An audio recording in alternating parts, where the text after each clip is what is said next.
Hello, ladies and gentlemen, and welcome to the Say Report. We're going to start off with a little bit behind the scenes, even before I introduce who we are, right? At this moment, unless this is your first episode of the show, you probably know who it is that's talking. If not, enjoy the mystery. Sejin and I, well, look at that, I ruined it right there. The mystery is gone. There it is. I was trying to. Oh man! All You right. don't, you don't know this, but Sejin and I were on a brief hiatus because we recorded it ahead of time because I was going to be away. I was going to travel outside of the country. Yes. And Sejin and I were talking last week, and we both admitted that, like, we had little holes in our hearts from not recording. From not recording, not because we're both No, we're not terribly dying. healthy. We're not wild at heart Christian Slater. Is it Christian Slater who's wild at heart? I thought it was a monkey. No, Well, but he anyway. gets a monkey heart. That's Okay. the whole thing about it. Oh, you meant who's the guy in it? Never mind. That's Born to Be Wild with Devin Sawa, whose Twitter is not as much fun as you'd think. So what this episode is sort of like a what if we didn't go on a hiatus. So we're just Yeah. going to jump right in, right? So welcome. I'm Devin Decker, I'm Cedar Sarwick.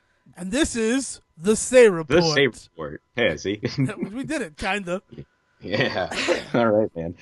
So, Devin, what did you do over your? I guess over the thing that never happened. Nice. That's real good. CJ, you existed in the world that we tried to improv for exactly 1 second. What? Like, I'm kind of impressed. What did I do? Well, I had my first Zelda tournament. I'm gonna jump in with that because I have some other stuff to hit too. But I want to talk about my first Zelda tournament match. It's Key Sanity, which if you've seen us do our play reports on Saturday, maybe you know what Key Sanity is. But basically, all the dungeon keys are out in the world as well with the items that are in Zelda, Okay. and it's fun. It's really geared towards the way that my mind works. Right. I don't usually use a tracker with it, which is kind of playing with fire. And I found that out in my first match where I got the mushroom, and then 45 minutes went by before I turned it into the witch. And guess what, Sejin? The Yeah. spoiler of spoilers. The mushroom is where the witch had the item I needed. I needed a key to Turtle Rock. The witch had it. I ended up going from first to worst. I finished in last place of the 4 people who were racing along, even though it was a 1v1 race. They had 4 of us playing at the same time. And that sucked. That honestly sucked. Oh man. But I get redemption. There's 5 rounds. I'm not out of it. It's not single elimination. So I'm gonna lead the show by saying Friday 6:30. I'm not sure the channel yet, so look for our Twitter. I will be announcing when I do my next Zelda race. So if you're ever been interested, this is the perfect time to check it out because there's going to be commentators explaining every grueling detail about Are what you, randomizer is. Are people able to go back and watch the one that you've already done? Is Yes, that they can archived go back anywhere? to that too. That's archived at twitch.tv/speedgaming. Speed gaming, got it. But it's a long one. Like, it's 3 matches in a row. So it's from last Thursday, meaning Okay. February the 1st. And I believe it starts around the 2-hour mark, maybe 2:11. That's a number that's in my head for some reason. 2011, got it. And you know what? Actually, if I can find the link, I'll throw that out on the Stay Report Twitter as well. But that's Awesome. the big thing that happened over the hiatus is that competitive Zelda started again for Devin Decker, which is way different than non-competitive Zelda. Or playing with me when we're trying to figure it out. Oh, dude, playing with you is the furthest thing from competitive Zelda. Oh man, that's excellent though. I'm sorry that things went so sour. Like, were you were pretty much ahead though the rest of the time. Dude, and I watched it. Usually I don't watch my matches, but I needed to know just how bad it was. Because there's an interview afterwards. So come on in here for an interview, and I'm like, that damn mushroom, and they're like, yeah, we know. We kept saying, why isn't he turning in the mushroom? Because you were ahead pretty much the entire game. You entered Go mode first. You executed everything perfectly, and then you just forgot to turn in the mushroom. That damn mushroom, man. Yeah. So I'm never going to forget to do that ever again. I've scrawled it into the concrete walls above where I play. Oh man. So have we thought any more about our little escapade and if there's any way for us to go in and do what we want to do with it, which is completely break the game apparently? Dude, if we use an earlier build of Emu Co-op, we can totally do it. All right, I think the issue is that we use the one that's like super advanced. What siege? Did we talk about it on this? I don't know if we ever like went real deep into it. Not what we did. Yeah, the terrible shame that we the terrible shame that we brought to the internet that faithful day. Yeah. I don't think we ever talked about it on the show proper. No. Okay, so what Siege and I did just for fun. There's a emulation co-op thing that has been written by I wish I knew the name of the girl who did it, but it allows you to play A Link to the Past cooperatively, meaning you share items with your partner. I've only ever done one of them successfully. That's not true. I've done two successfully, but I've only ever done one successfully with a partner. The other one I did with myself using two computers. So that was something, right? And the other one was with TJ. We sat down one day and did it, and I was able to finish, but he was not able to finish because he didn't have any heart containers, which is why that update where like you share health is probably helpful to most people. Yeah. But you and I, we're fucking jackasses. We're jackasses. And what Siege and I decided to do was, how about we put all of the items in Siege's game? And his goal is to, I don't remember. Oh, your goal was to pull the pedestal. To pull so I had to also get the pendants, the 3 pendants, so that I could get to the pedestal. That was all I had to do. That was all Siege had to do. Yeah. And in my game, we took out 150 of the items, right? 150 locations were replaced with Triforce pieces, and I would need to find all 150 Triforce pieces, but I was hindered, I was held back, I was handcuffed to Siege in finding me progression items. So he couldn't get anywhere without me. That's the end of it. That's pretty much the end of it. Without me. But the issue became that with all of these, when we first found it, we tried to do one of these early. We did a Triforce piece hunt before, right? Yeah. Where we raced it, which is, again, against the nature of it being a cooperative game. But we thought it was, Triforce pieces are not shared between games the way that this Lewis script is written. So basically it's like, Siegen found the hook shot. Now Devin has the hook shot. Yeah, so like it was good because for me, finding the thing was awesome because it meant I could find my next Triforce piece, but it also meant that I then gave it to him. So it was kind of this weird like double move every time you found an item, whether or not you were happy. It was awesome. It was a fantastic. That was actually awesome. That was one that I really, really enjoyed. And we should do more of those. Like 100% we should do more of those. In fact, I think I'm going to do more of those. Like not even just with you. Like Dale has been playing through Link to the Past. Really buried the lead on that. I super buried the lead on that. She's in Misery Mire right now. She's almost done with the game. There's no way to do 3-player co-op. No, is there? Unfortunately not. Damn. That would be super awesome. Next step. They tried it. People have tried it by like tricking the thing. Because you know how when you open the Lewis script window, this is like really deep, intense stuff that if you've not used, I'm sorry. But Siege got me all excited, so we're dealing with this first. We could be nerds about this. No, we're nerds. We're nerding out about it. So the way that the Lewis script works, it's all done through Internet Relay Chat, or IRC. And you put in your nickname and your partner's nickname. So what people tried to do in like the early stages of this is I would put in my nickname, so Dev, and then Siege. But then what you would do, you'd put in Siege, but then you'd put in a different partner nickname. So you would join to me as a partner, but you wouldn't ping back from me. And then that person, let's say it's Dale, so it would be Day. She would put in Day, and then as her partner, she'd put Dev. So the hope would be like through chains. Yeah, it'd be a carousel, right? Like it would eventually get back around to you. Yeah, but that doesn't work. It needs to ping against each other in order to work. Yeah. But like that would be awesome. Because that would totally revolutionize that like Triforce Hunt game. Where it's like every item you find is a double-edged sword. Right.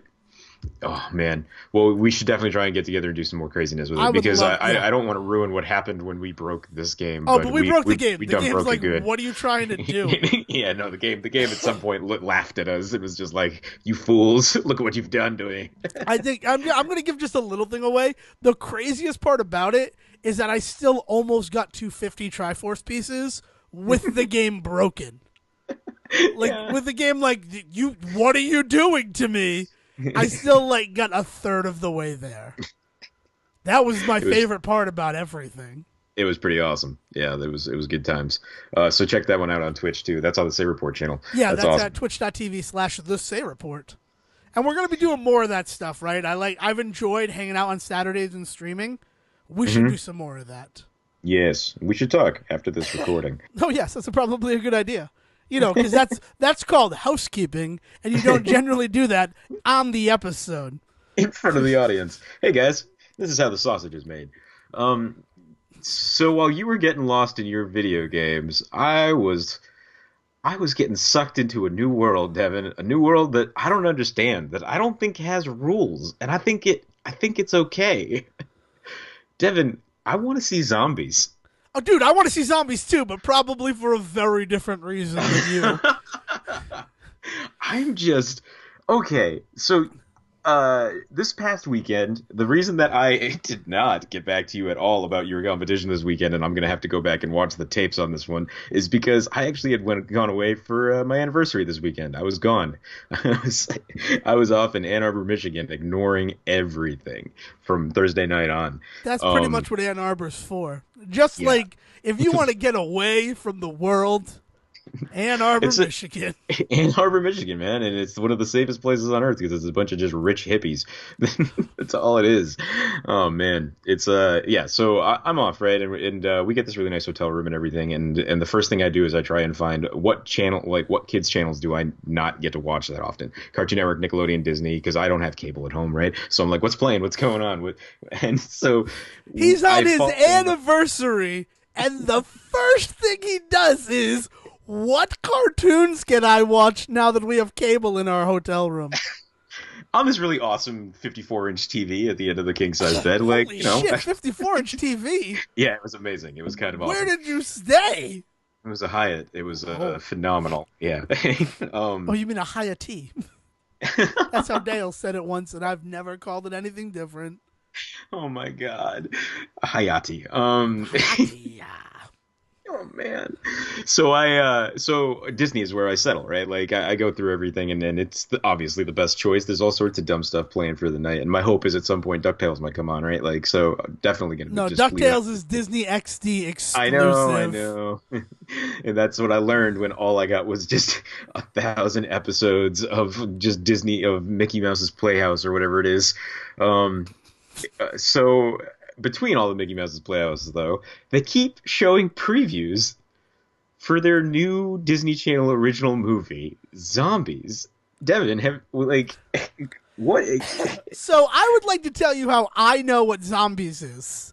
Because you mentioned zombies to me, and I'm like, how? How the hell does he know? So thank you for the origin of it coming into your life. There's a show that I watch on ABC called American Housewife that stars Katie Mixon and Diedrich Bader and a lot of other really great actors, actresses. Carly Hughes. I can't think of who plays Doris right now, and I'm really upset because she's excellent. Like, it's a bunch of really good actors. It's a sitcom, though, yeah. Like It's a like, sitcom, yeah, it's a sitcom. yeah, it's- But here's the thing. American Housewife is the little show that could, as far Yeah. as I'm concerned. Because I watched the first episode out of spite. Because the pilot was one of those don't trust the bee in apartment 23 situations. Where they're like... It went through... The original title for American Housewife was the second fattest housewife in... I don't know, Waterford, Connecticut, or something like that. I don't remember the town they live in right now. And that's because Norwich, Connecticut is all I can think of, because they were so down on Norwich, Connecticut in the first season that Norwich, Connecticut started a petition to get the show canceled. Which is like just Like, that's the epitome, right? Is it like, they keep bagging on our town? You know what, Connecticut? I've got tons of issues with you today, but anyway. But so second fattest housewife in whatever the name of the town is, right? Mm-hmm. And I saw that and I'm like, wow, what a terrible name for a TV show. So I'm like, I'm gonna watch the first episode. They've changed it to American Housewife. I doubt I'll continue, and I really, really liked it. But like, I'm like, there's some issues with this show. If it doesn't adapt, it's gone. And I have watched American Housewife adapt like no other TV show before it.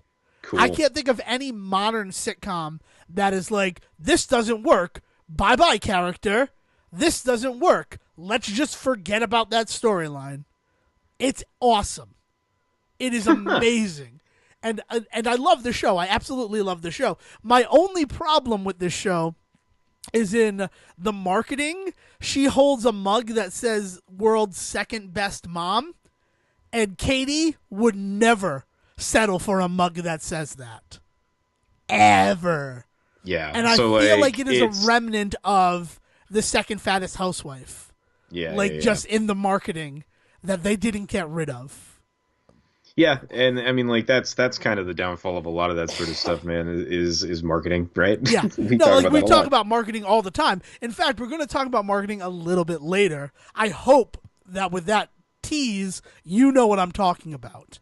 But in case you don't, are you talking about the Amazing Zombies commercials that I saw? No, I haven't seen a single commercial for zombies. Oh my god! And so I watch American Housewife, and watching American Housewife is what finally got me to follow Diedrich Bader on Twitter.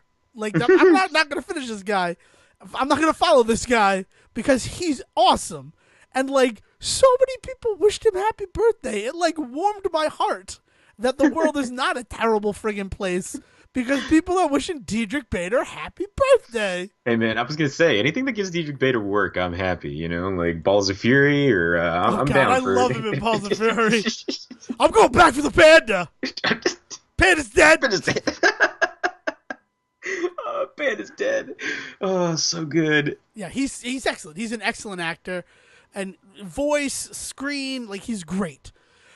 So he tweeted out, can't wait to see at Meg Donnelly, who plays the oldest daughter in the show, in her Disney Channel original movie debut in Zombies.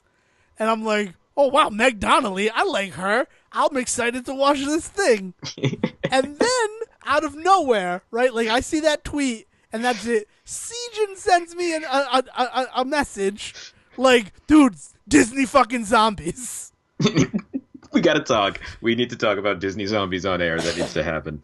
Yeah, man. The second I saw it, I was just like, this needs to happen now. So from what I've collected, it seems like High School Musical, but in a world where zombies are like commonplace. Okay, and throw in a dash of West Side Story or Romeo and Juliet, your preferred reference. But like West Side Story because it's a musical. That's the preferred. There's your reference. But yeah, so it's with a dash of that in there too, right? Like they're from the wrong side of the tracks. So here's where things get really weird. Oh wow! So zombies exist in this world. And there are teenage zombies, and there are kid zombies, and there are mom zombies, and there are dad zombies. Mombies. And this kid... Come on, man. Mombies. Oh, man. Well, I want to know about the birds and the mombies, because something is going on in this universe. All right, zombies... so totally it's fucking Dawn of the Dead rules. No, where, like, man. you're not dead. You're not dead. It's like a virus that makes you appear to be a dead, decomposing creature. Like that's what it has to be. That's how you rationalize it. But it seems like what it is that it's just a whole society unto itself. This is the world in which this movie exists. There are people and then there are zombies, and zombies are treated as second class. But for the first time ever, they're allowing this like small group of zombies to attend school at the human high school, and of course, you know, hilarity ensues, as it always like does with Remember the Wars. Titans, but with right, zombies. Right? Yeah. So there's this. so there's this idea that the zombies exist in their own way. Like there's a world of zombies, and there's references to family member zombies. Like, so you're born a zombie and you die a zombie. What is this world? When It gets you're a even dead, deeper. you're a dead all the way from your first cigarette to your last. Okay, this one admittedly did not work out. But it gets even deeper, Devin. Because you start watching the preview then, and not only does that strike you, but then there's all this other weird stuff that starts to happen. And you start to realize that, like, shots that are being, like, shown to you and moves that are being done and the way that people are, like, are dancing and stuff, there's no rules to this world. Gravity doesn't exist in moments. And, like, there's this weird thing about time that happens in a bunch of places. And, like, there's all of this stuff that, like, is really cool, like music effecty stuff that you're watching, but also there's no reference to it being like zombie-ish in any way. You know, like you watch Thriller and there's like very distinctly like a zombie-like moves to the dance, like that is the Thriller dance, Yeah, right? because this is Yeah, Thriller. they throw that kind of crap out the fucking window, as far as I can tell from Dude, this of course they preview. throw that crap out the window. They're not really zombies. Like it's just like I've already explained that to you. If there's baby zombies and teenage zombies and mombies, that's how you do it. Then they're like an offshoot of evolution. Like that's the best way to describe it. In fact, calling them zombies is probably like akin to using the N-word in that Oh society. God. Man. Don't you call me the Z word. That's our word. Jesus.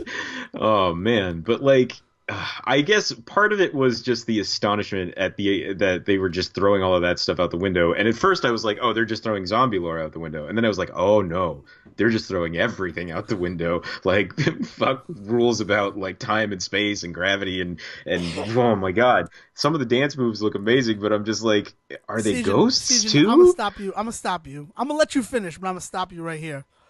You have to go out and you need to watch a Disney Channel original movie called Teen Beach Movie. Teen Beach Movie is amazing, and Dude, Beach Movie that's 2 is all I amazing. can think of. I've not seen Teen Beach Movie 2 because the sequel to Teen Beach Movie just seems like Grease 2. It's too Grease 2 for me. Fair enough. But like, okay, so you've seen Teen Beach Movie, Of and course I've anybody seen out there Teen that Beach hasn't, Movie. stop this Go, right now. go. Go watch Teen Beach Movie. I'm and going to then give you 5 seconds to pause before I say my favorite part about Teen Beach Movie. Alright, 5, 4, 3, 2, 1. Steve Valentine as a motherfucking weather machine. yeah, it's And amazing. here's the thing. It's based on a movie that came out in like the 50s. So the plot of this movie that came out in the 50s is that a mad scientist is trying to get beachfront property using a goddamn weather machine. It's so good. It's Dude, amazing. you know what I don't get? You know what I don't get? If you have a weather machine, why you gotta be a fucking terrorist? You know that people would pay for that? Hey, Yeah. Cobra Commander, what up? Devin Decker here. I'm gonna let you finish, Cobra Commander. Sell the weather dominator technology. They'll pay. They'll fucking pay. They'll raise the debt ceiling so that they can get rid of a fucking drought in California. I just want to know. I wanted to just know why the one dude in the leather coat is the only one with a really thick New York accent. Oh, God. I like that we've graduated from zombies to Teen Beach Movie. My But- day is made.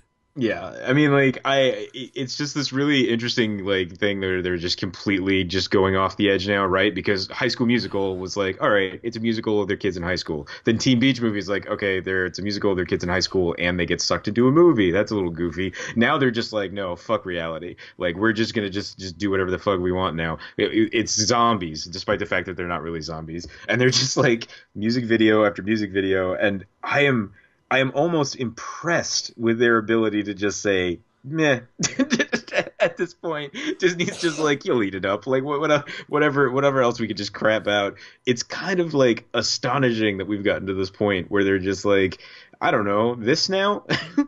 And then people are like, yes, sir, may I have another? Yeah, exactly. We'll be talking about Zombies 2 in a year. It'll be fine. Oh, dude, like, Zombies 3 is going to come to theater near you. Yeah. The I just, one like... theater. Also, the decision, like, it even gets into the design decisions because the decision to just make them all look like Beetlejuice is super weird. That is what zombies look like in this world. Dude, it's like oh my god memes. Like Mm, this feels like Disney's like people like random shit and yeah, zombies. yeah. And that's Print what it seems like this is money. going to be. Yeah, I bet you the soundtrack is going to be something stupidly addictive, though, I know, I because understand they're that. always good at You that. know that like as much as I hate High School Musical, I have the soundtrack on my iPod, right? I mean, it's hard to believe that I couldn't see that you were always there beside me. Oh, God. Oh, No, man, no, Devin. no. Stick to the status quo. So that's what marketing did to me this week.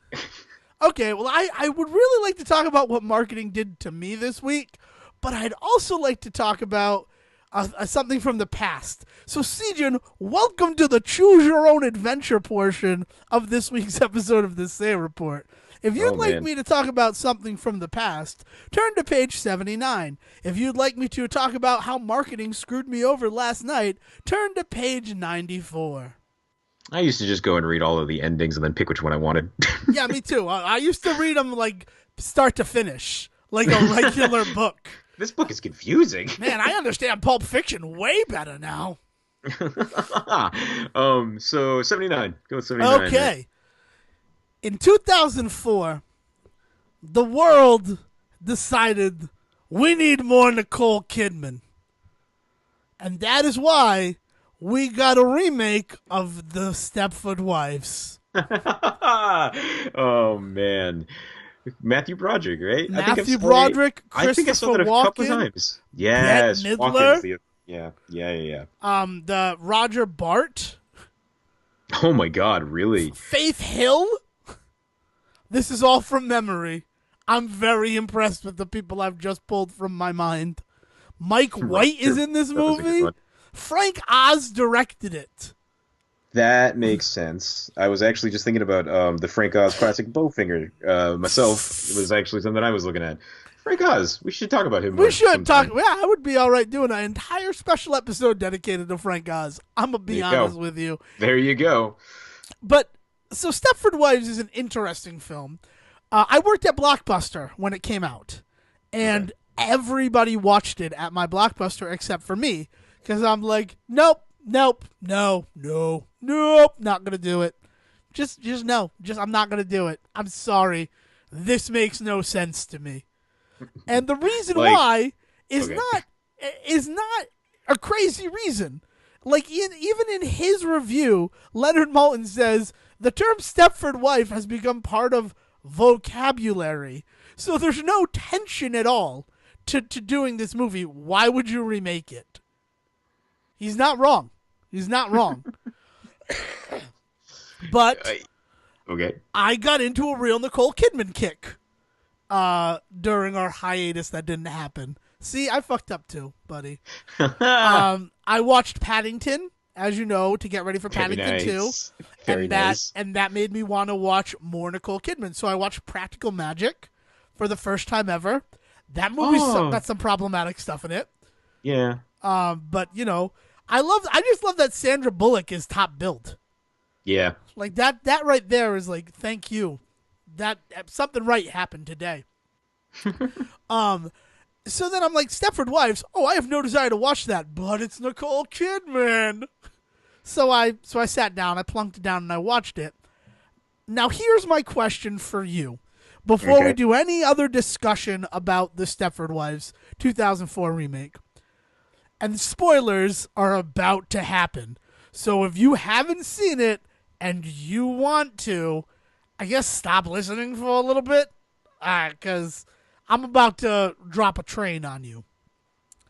Sejin, if a movie doesn't make sense, like literally nothing about the film makes any semblance of sense, Right. until the reveal, the M. Night Shyamalan-esque twist with 5 minutes left in the movie, is that a good movie?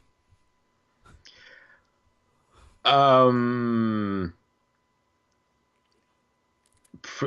9 times out of 10, no. There are movies out there where like things don't come together till the last moment.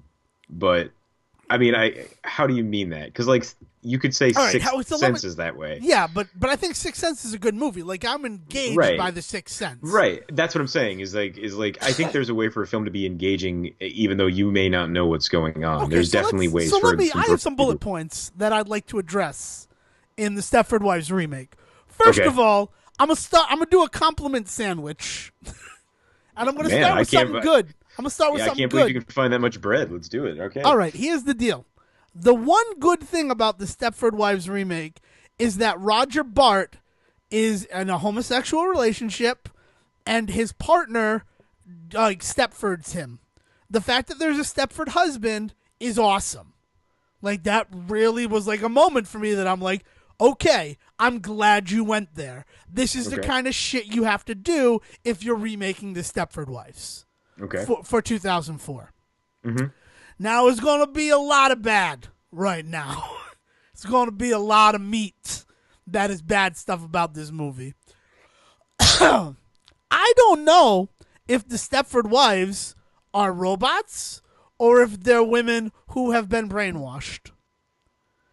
And the movie, a I thought lot of it the time, yeah. it tells you both. Like, there's a scene when they're in the Stepford Man's Club, and he's like, honey, I need $20. And she takes his ATM card, puts it in her mouth, and then spits up $20. So it's like, that's a robot. That's Right. not a human I being was that's gonna been say I thought it was pretty brainwashed. clear that they're robots. Yep. Except for the fact that every time they talk about it, it is implants in the mind that give them control. But like there are remote controls for them. So the movie, Yeah, like, no, they're oh my god, it's confusing me. dude, like seriously, like for all intent and purposes, the Stepford Wives should be robots, right? I Right. mean, that's what they are. They're robots. Right. But like everybody that talks about them talks about how it's like a reprogramming, not the fact that they're actually robots Right. at all. In fact, the end of the movie, Matthew Broderick somehow gets into the mainframe of the Stepford things and overloads the chips that are in their brains that have them programmed. But So they're still like, robots after that, right? but that's okay. So that's the thing. So what? Because there's a scene where Nicole Kidman looks at a robot version of herself. So what I think the film is doing, and what like has been confirmed, because I went down a fucking rabbit hole with this, is that the brain is removed and then placed into a robot body. So they're technically cyborgs, perhaps androids. Jesus. Okay, But okay, okay. but like, so I'm like, oh, okay. So they're still in there. The idea is that they're still in there and their soul is still in there, which is why you care about these characters Which is like why like doing you it. can't do it. But like that's also why one of the women like after she gets her mind back, she like crushes someone's hand because she has robot strength. Because it's a head, it's a brain in a body. It's like that episode of C Lab that like is just Yeah, uncomfortable. yeah, Um, yeah. Yeah, man. Okay. so like Oh that's the whole God. thing, and apparently in the original film, and this is an issue with Frank Oz, right? Here's my biggest problem with Frank Oz. I love Frank Oz. I'm gonna just go there, and like here's brief spoilers if we actually do a whole episode dedicated to it. He gives too much credit to what the studio tells him, because let me tell you, Little Shop of Horrors, the intended ending is fucking awesome. Yeah. Like he should have stuck with that. But the studio was like, audiences don't like it. You gotta give it a happy ending. So he did that. He did not fight for his art. And that's the same thing with the Stepford Wives. Like he made it more comedic, right? And honestly, Right. that's how you remake a mystery movie, is you lean into the comedy. Yeah, So yeah. like there's that scene in the trailer where Bette Midler, like after she's been Stepforded, like malfunctions.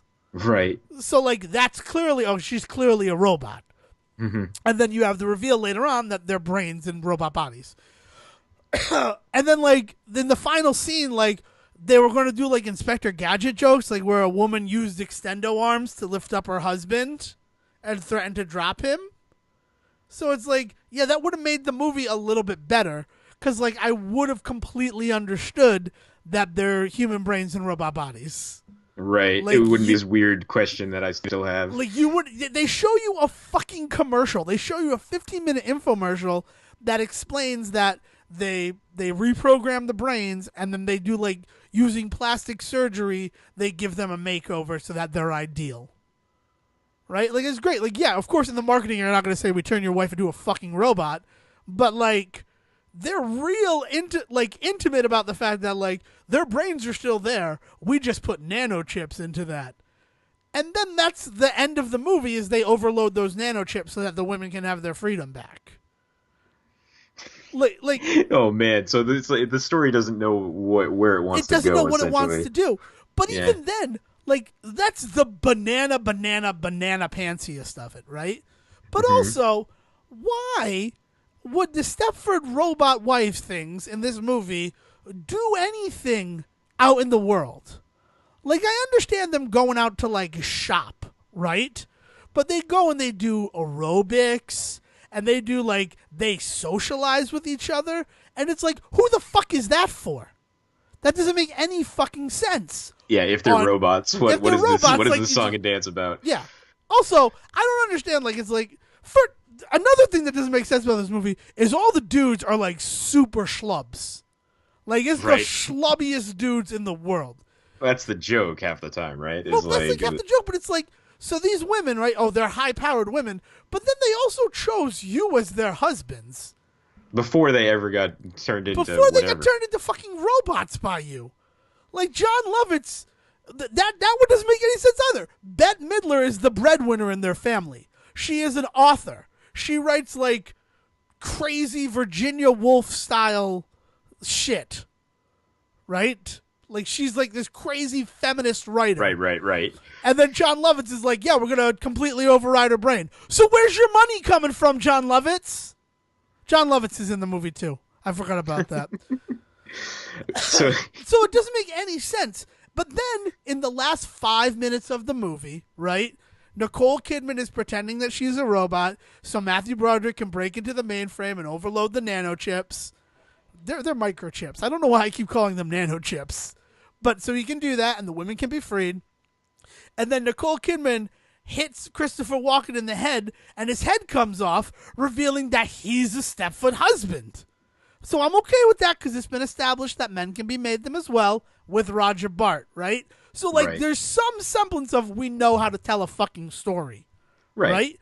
We just got, like, a little bit lost in the middle. And it's revealed that Glenn Close is also in the movie, who was Christopher Walken's wife, is actually the brilliant geneticist / bioengineer who came up with the whole thing.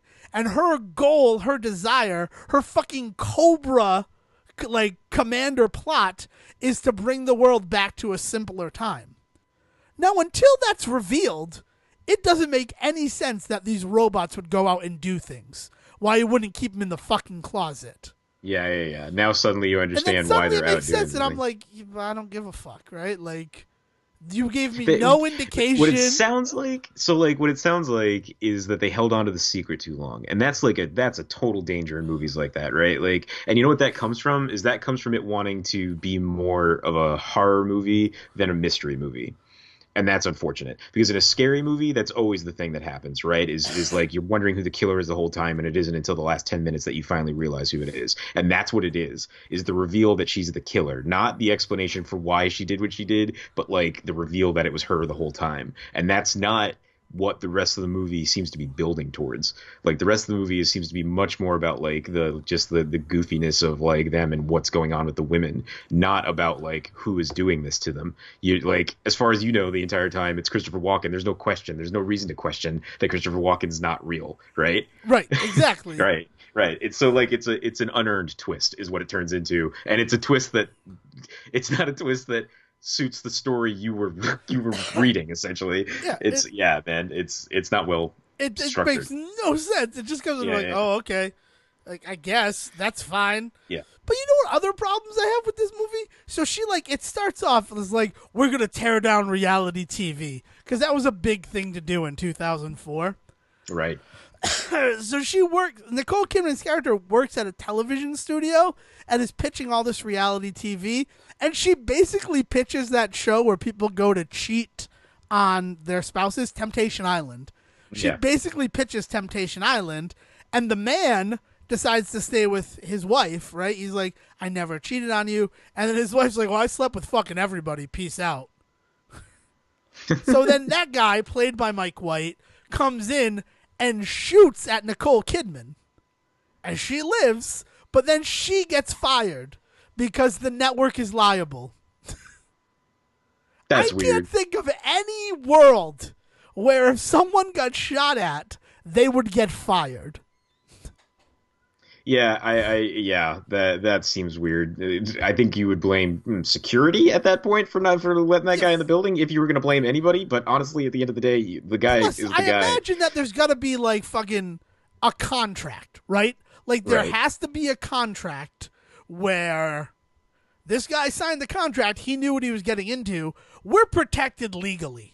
Right? Right. We're not going to have to pay his other victims, like, because he apparently went and killed his wife before going there. Like, it's all dumped through little breadcrumbs in a thing that is literally not related to the movie at all. Yeah, it's like a weirdly dark backstory for her. But it's like, this is just not how the world works at Yeah. all. So, like, nothing about the movie makes sense. I love seeing John Lovitz in a movie, though.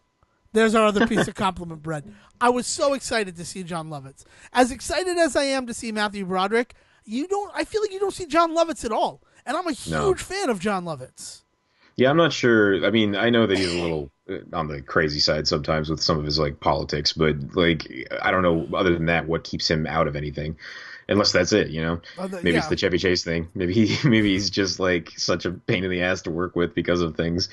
I don't know. He gave us The Critic, and that was brilliant. Yep. So yeah, Stepford Wives 2004. I wouldn't recommend it unless you're like trying to teach a class on how not to tell a story. Man, So you brought me down with some Stepford Wives. Dude, I was so upset. But I'm not finishing this, right? Yeah. Like every minute that went by, I'm like, I should just stop. There's no reason to continue watching this movie. And there isn't. Like, I got nothing out of it. I feel dumber for having watched it. This has been such a roller coaster for me because when you first mentioned what you were watching, there was this thought in my head where I was like, I should watch that again. And then the more we talked about it, the more I was like, no, I don't really need to watch it again. And now I'm like, should I watch it again?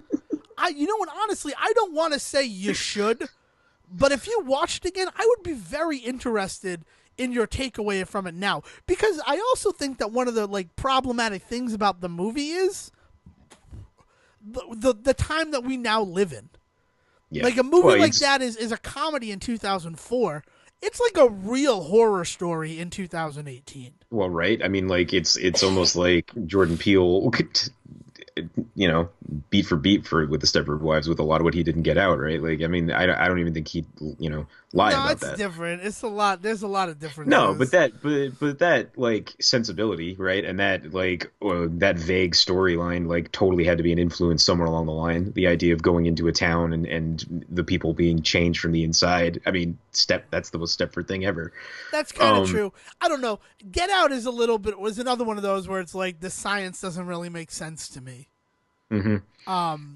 At all. Like, and I know that they're fiction. I understand that they're fiction, but like when your movie is really going along and then you present fucking bullshit science to me, nothing pulls me out of a movie better. That's what kills so many movies for people. Like, no, man, you need to establish a really good reality for your science to exist in. It's not that your science has to be real. It's that your science has to be real within the world you've given us. And if you don't do enough to like establish that world, then who gives a shit about the science? I mean, like, think about like Transcendence with Johnny Depp a couple of years ago was a huge problem. There was a huge problem with that. But you know what actually worked for me in that same year that's ridiculous but still worked for me? Lucy. Yeah. Yeah. Those Lucy two movies, that is a fantastic double bill of like 2014 cinema. You know what, Transcendence is problematic. I'm not going to lie. But there's parts of Transcendence that I really, really like. Yeah, like, I mean, like, there's purchasing. Morgan Freeman is in that one, right? No, Morgan Freeman is in Lucy. Oh, that's right. Morgan Um, Freeman's Lucy. So who's the sage black guy in I don't remember. Transcendence? I think it's a woman. It's his Okay. girlfriend in that one, and I can't remember who plays her. Because Johnny Depp is the fucking that movie is Johnny Depp's movie. But the thing that I really love is that he basically buys a town by like I can fix your problems and make you robot people. Wow, there are a lot of movies that's like I'll make you robot people. And Transcendence, yes, I will admit there's some problematic stuff. There was never a moment where I'm like, wow, the science betrayed itself. You Really? basically make. Have you seen it? Yeah. I feel I, okay. I So I'm I just thought asking. from tip to toe, I was just like, this is dumb. Like, Well, it is tip to toe dumb, but so's Lucy. But like 100%, they play into the fact that he is omnipotent. mhm, Omnipotence is established in Transcendence. I'd be like yeah, getting upset at Lawnmower Man when like they establish Lawnmower Man. I got another not great movie, but they establish very early on that he is basically omnipotent because he has tapped into the internet. yeah. Like what You know what? technology What can really do. falls apart for me is virtuosity. Always falls apart for me when like pretty immediately.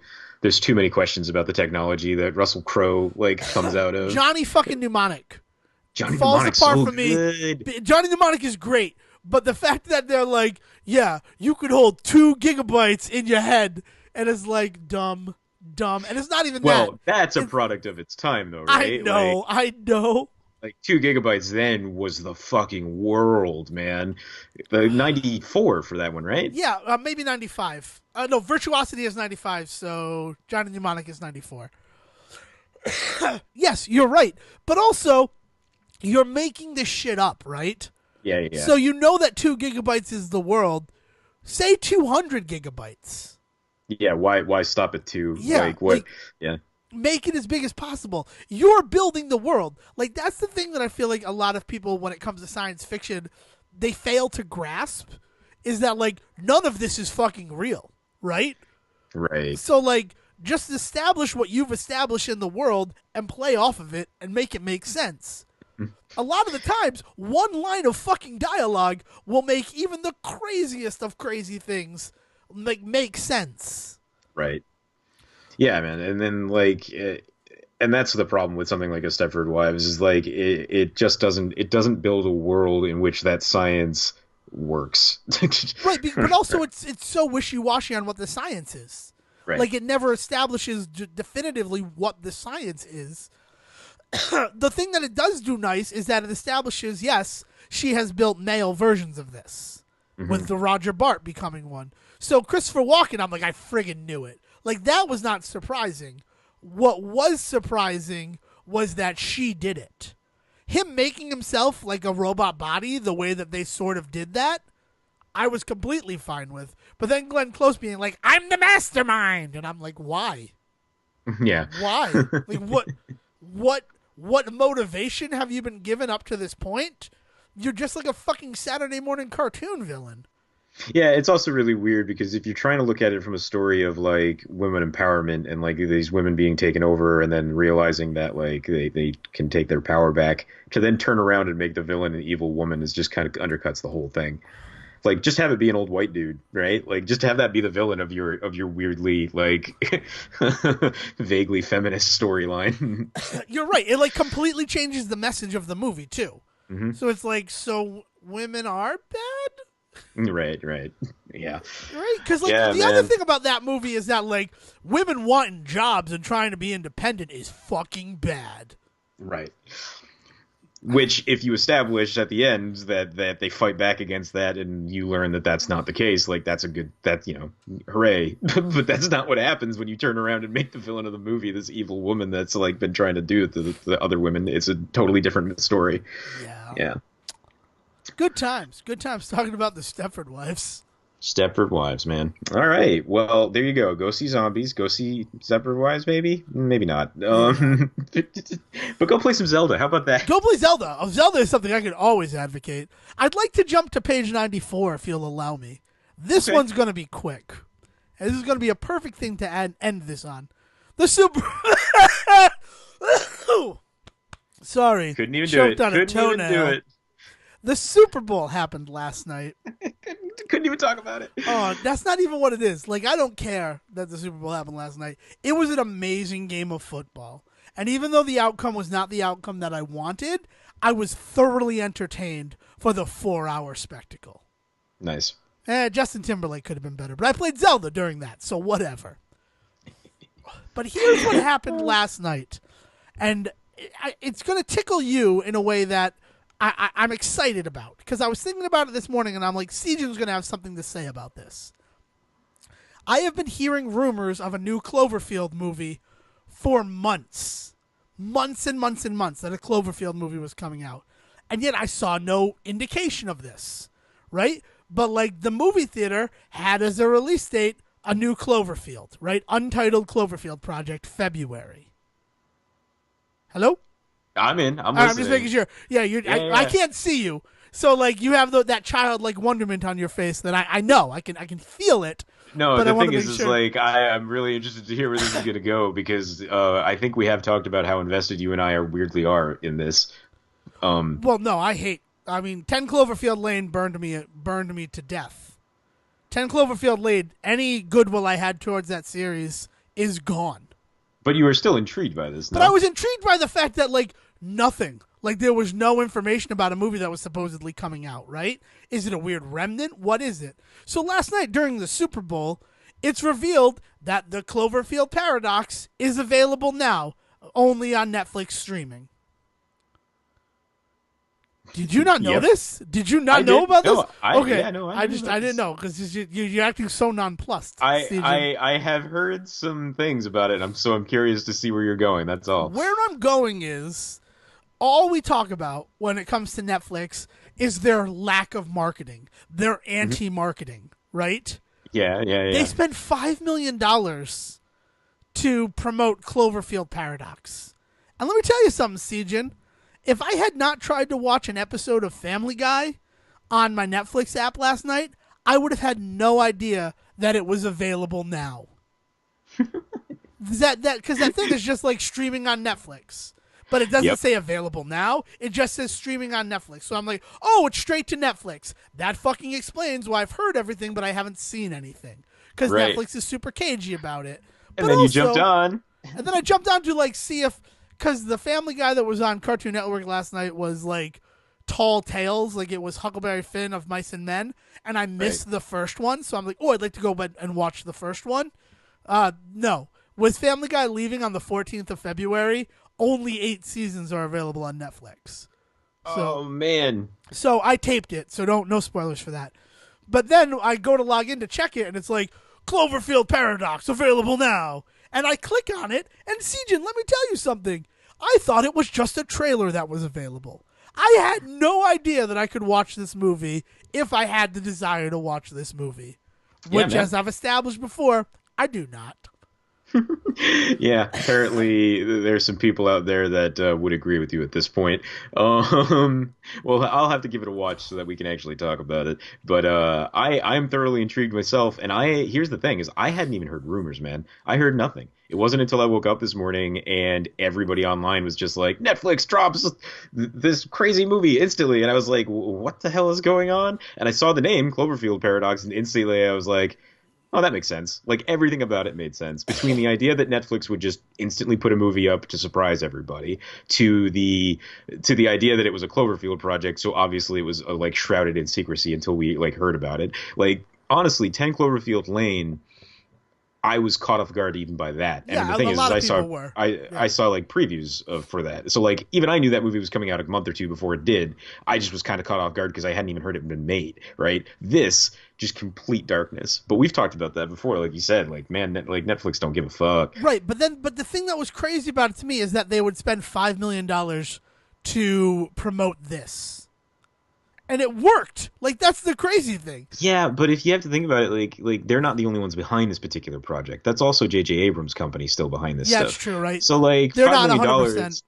Right, like $5 million to Netflix to do this one thing does seem a little weird until you remember that, like, no, there's a bigger dog in this fight, right? Like, and if he wants a TV spot, they're gonna get a TV spot, and you know what I mean? But maybe this is the compromise. Maybe Netflix is like, we don't do that, and he's just like, all right, here's the thing: Super Bowl, we just drop it that day, we put an advertisement out, at least that, right? Like, that's the that's the sweet spot for the two of them, and man, it still catches everybody, right? Because like I said this morning, everybody was talking about how amazing it was that it even happened. So yeah, you saw that ad that and but that's still super Netflix. Like, I guess that's true. It just seems so weird. The best part about that commercial for me was this sense of relief because I'm like, there's no movie coming. Why you keep telling me there's a movie coming? What is wrong with you, IMDb?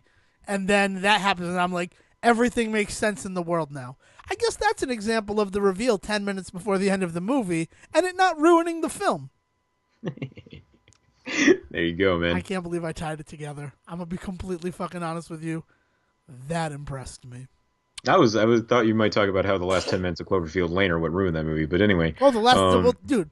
All right, so here's the thing, right? The last thing about this is good, and then we'll end it. You people can have your lives back. You people can have your lives back. I watched 10 Cloverfield Lane, and I'm like, wow, this was a different script.